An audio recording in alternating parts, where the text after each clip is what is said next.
Leaders no longer get the luxury of learning privately and explaining later. With AI, decisions, explanations, and accountability are collapsing into the same moment. That pressure is showing up everywhere. It's in the boardrooms, it's in teams, and in the quiet decisions leaders are making alone. Today, we want to talk about why this feels so destabilizing and why it's not a failure of leadership, but actually a structural shift that we haven't named yet. Welcome back to Instant Expertise Marketing. This is episode 116.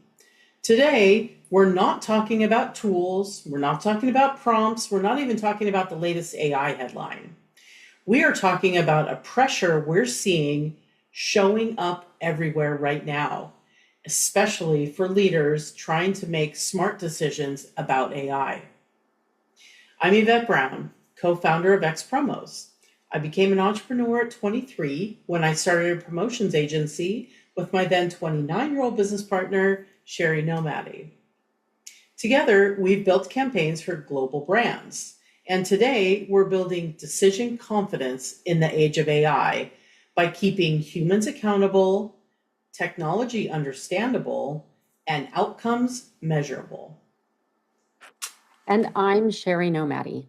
Yvette and I, we rarely think alike, but on AI, we are 100% aligned. Leaders are struggling. Dabbling teams are lost. And fluency is how people are winning today. So let's talk about that leadership pressure. Here's the simplest way to name it. AI collapsed the gap between deciding and explaining. And once you see that and understand that, a lot of what feels really uncomfortable right now starts to make sense. For most of our careers, there's been a buffer. You could explore something quietly. You could learn it, you could pilot it, and then eventually explain it. And that explanation went out to your team, to your clients, and to leadership. You had the time to get your footing before anybody expected you to justify that decision. But now, today, that buffer is gone. The moment you make an AI related decision, it's visible. And the explanation, it's expected immediately.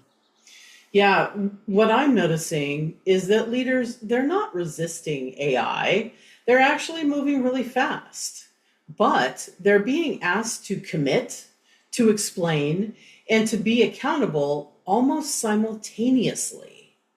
And that's both exhausting and destabilizing, especially if you're used to being the person in the room who already has context.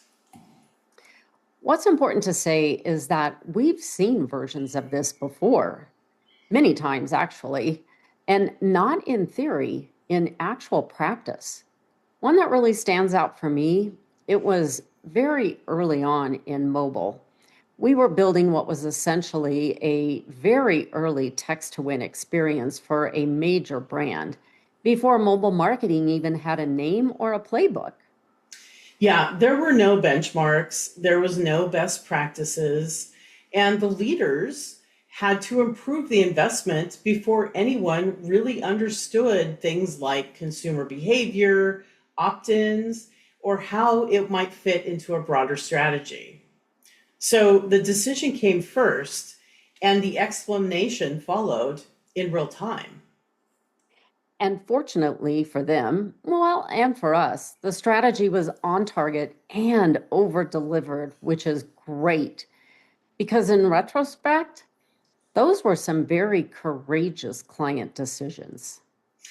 Yeah, and I have to give props to our clients because I they were in retrospect very courageous. And for us, it really wasn't our only one. Another moment that happened in time, which really mirrors what's happening now with AI, was an early Twitter promotion. And yes, I say Twitter because it was early and it was still Twitter. We were promoting a SaaS mobile product at a trade show. So we built a tweet and win activation where a vending machine that was physically on premise would drop a random prize if you stood next to it and tweeted about the product. It might sound more obvious now, but back then this was really brand new. Leaders had to approve a public, real time social experience on a show floor before anyone really knew how people would behave or how the brand would even be represented. And once it was live, there was no controlling it or turning back.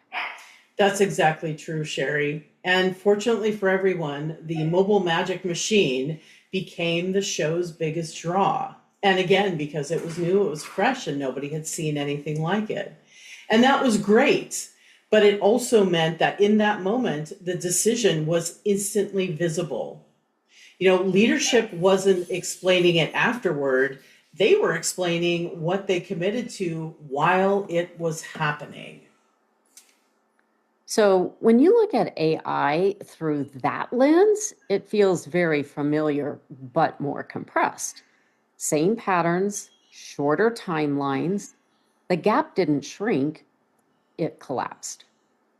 Yeah, and where we see leaders struggle is thinking that the AI solution is to have more information or to have more tools, more demos, more opinions.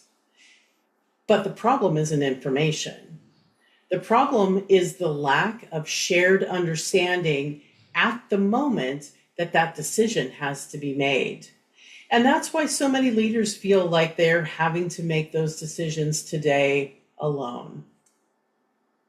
And when decisions are made in isolation, the risk isn't that they're wrong, it's that they're fragile and they don't hold up under questioning or scale well across teams.